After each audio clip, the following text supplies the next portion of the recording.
Hello people, this is Luigi's Gaming Lounge and this is a mini episode on Back 4 Blood. I'm joined today by Tripphazard, aka Barnaby. Hello.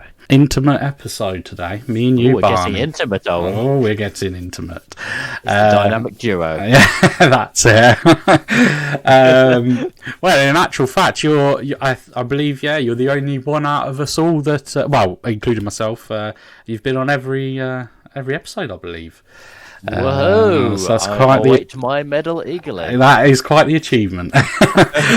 Achievement unlocked, indeed. But moving on to the topic at hand here, Back 4 Blood. Now, this has got quite a bit of hype with especially the sort of Left 4 Dead community, who, as we know, mainly, I would say, are PC players, but it did come to Xbox 360 back in the day also. But yeah, I mean, the open beta for Back 4 Blood is on the 12th of August till the 16th of August. I am definitely wanting to try my hand at it. I know it's coming out on the Game Pass when it releases, Xbox Game Pass. But to have that sort of little go on it before the actual full release would be really good. I know, Barney, that you are quite a fan of Left 4 Dead, which again we will refer to Left 4 Dead because obviously it is a very extremely similar game, and by what we've seen so far, it looks like gameplay, although updated and whatnot, is going to be similar.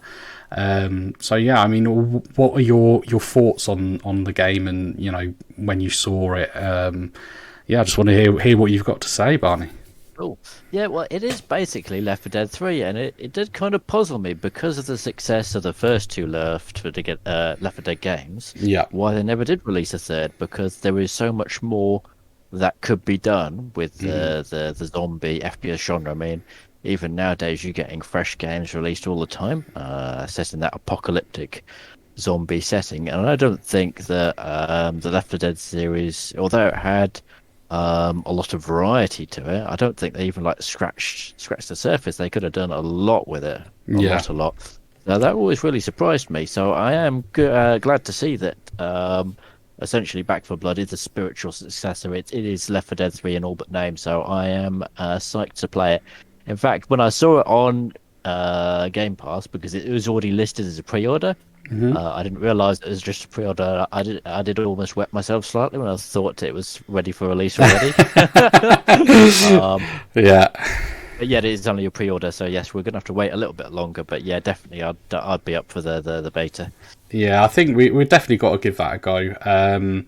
I also had a look at, because on their website, they've got, I'm just going to double check this. Yeah, if you go on, for the listeners, if you go on Back 4, that's the number 4, back4blood.com, you can click on Game Info, and it shows you, obviously, you know, it's got campaign plus co-op, PvP. It even lists the characters, which actually, they're calling them the cleaners. Which I think is really cool. It's really cool that they're calling them the cleaners. And I was actually quite shocked that I honestly thought, with it only being like a 4-player co-op, I say only, but yeah, I thought there would only be the 4 to choose from. So yeah, but you actually have 8. It's nice to see that 8. Yeah, exactly. Yeah, that's what I was thinking. It gives you more variety, more replay options, I think. Yeah. And it's also nice because in the first two Left 4 Dead games, the characters were graphically distinct, but they didn't have any special abilities. Yeah. Whereas in Back 4 Blood, you can actually see that every character has their own 3 special abilities.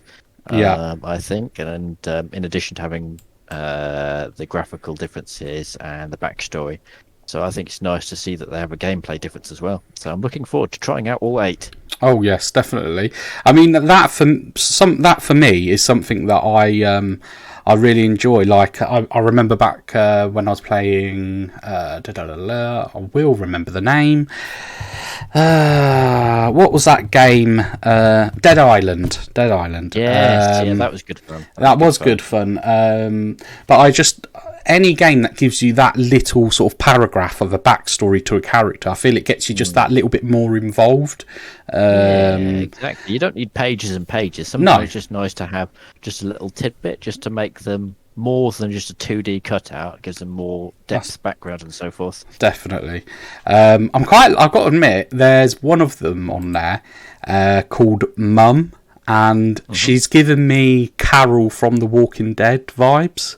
I don't know if you... I got that. Yeah. So you can kind of see a lot of them are kind of like archetypal, so you'd probably recognise them as like staple characters. Like you've got like the hardened veteran. Yeah. You've got the kind of like lone wolf. You've got the sort of quirky scientist type. Yeah. So a lot of them are archetypal, but it makes them relatable. Not maybe in everyday kind of way, but makes them relatable because they're on-screen characters that you can kind of familiarise yourself with. Yeah, definitely. Now, should we get to the bad guys, the zombies? Oh yes, yep. And they are being described as the Ridden, I believe. Again, on the Back for Blood site, I'm looking at the images here, and there's several types of a Ridden. I believe... I'm not sure if they're showing any one particular, like what you would say a normal zombie.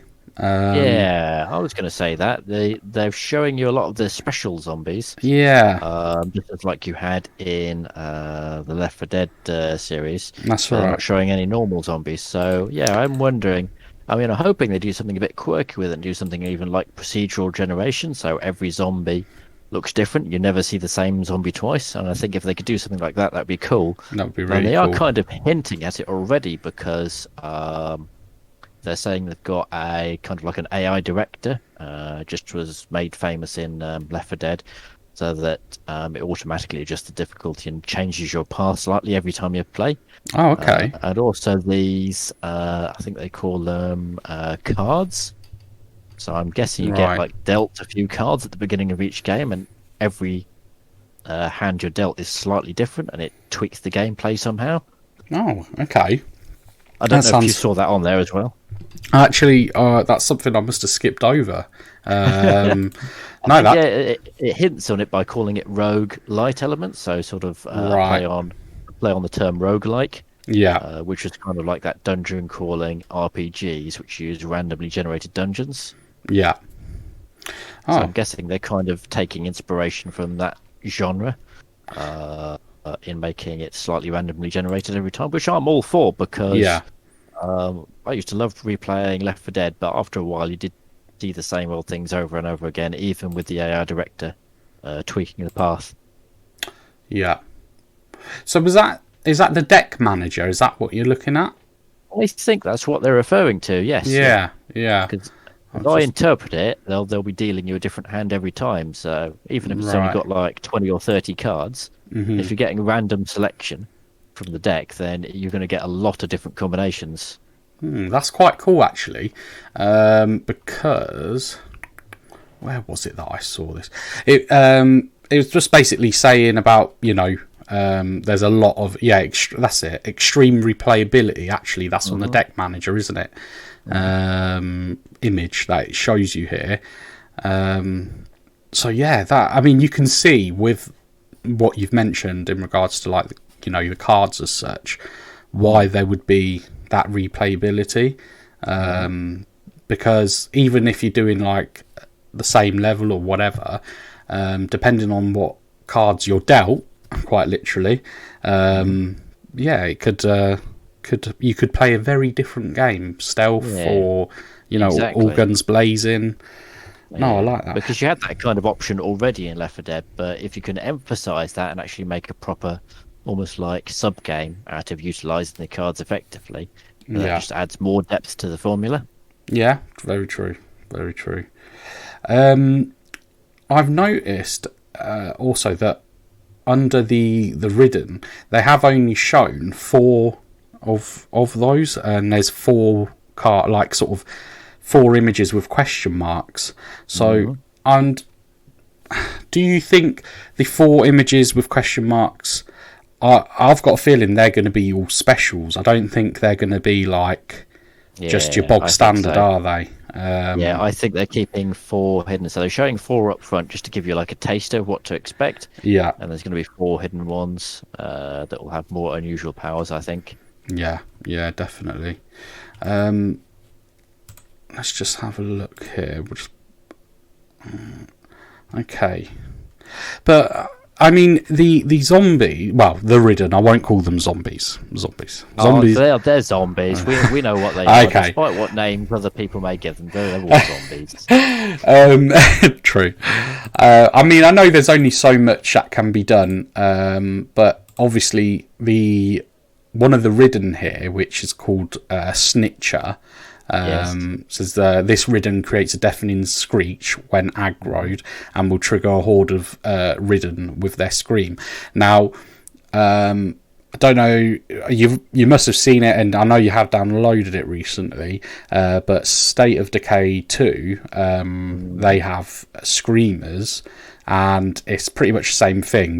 They'll scream and attract a horde. So in my eyes, they've definitely looked as well at other games, as I think as most developers would, and sort of. I think you have to, though, because there are so many games out there, both from sort of the big name developers and also indie developers. And although a lot has been done with the zombie genre, I think, like I said before, they're only scratching the surface. So if they think a little bit outside the box, then they can really sort of come up with something new and brilliant. Yeah.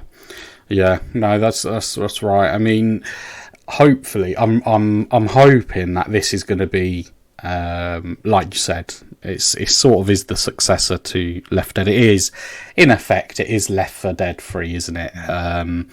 And I'll be honest with you, years back, I didn't play a lot of Left 4 Dead, only because as you know, and as I'm sure anybody that listens regularly knows, I am a very big wuss when it comes to just. We've all heard you squeal. Yes, exactly. You all heard me squeal. So when I was younger, it's not something I played so much. But no, I mean me and yourself, Barney, we've played Left 4 Dead before, and it is actually a heck of a lot of fun. If you have, between 1 to 3 friends that you play with regularly, it is one of those games that the co-op is just brilliant. I find that there's some games that may add co-op just because obviously it's a last fought, but this is totally the opposite. This is literally, it was designed for the ground up to be 4-player. You can tell. Yeah, 100%. And I think that's really important because, as we've said previously, I know for me myself, gaming, even though I do still love gaming, when I was younger, obviously the experience for us was probably fairly different because we didn't have all the online and whatnot, and it was all couch co-op. So a lot of the time, I know for example myself, when I gamed alone a lot, but there's been a shift in that, because everything's connected now. For me, I get my most enjoyment out of playing with friends, because it's that social aspect. Who wouldn't want to be chatting with their friends whilst they're blowing out brains of zombies? I mean, come on. Exactly. Is that not perfect? I can't think of anything better. Exactly. So yeah, I mean, I think we'll wrap that up there. But as I say, it's just a mini episode, and do not forget, open beta for Back 4 Blood starts August 12th till August 16th. I believe if you have purchased it, you do get early access. 5th of August to the 9th of August is early access, but open for everybody is 12th to 16th. So yeah, guys, again, as I've said previously, if you've got anything you want to discuss or anything you want to ask us here at Luigi's Gaming Lounge, feel free to contact us, and you can contact us at luigisgaminglounge@gmail.com. That's luigisgaminglounge@gmail.com. Send us anything you like, even if it's just to say hello. So yeah, that's the end of this mini episode on Back for Blood. Thank you very much, Barney, for joining me here today. Back for Blood. Look out for it. Peace, guys. See you later. See ya.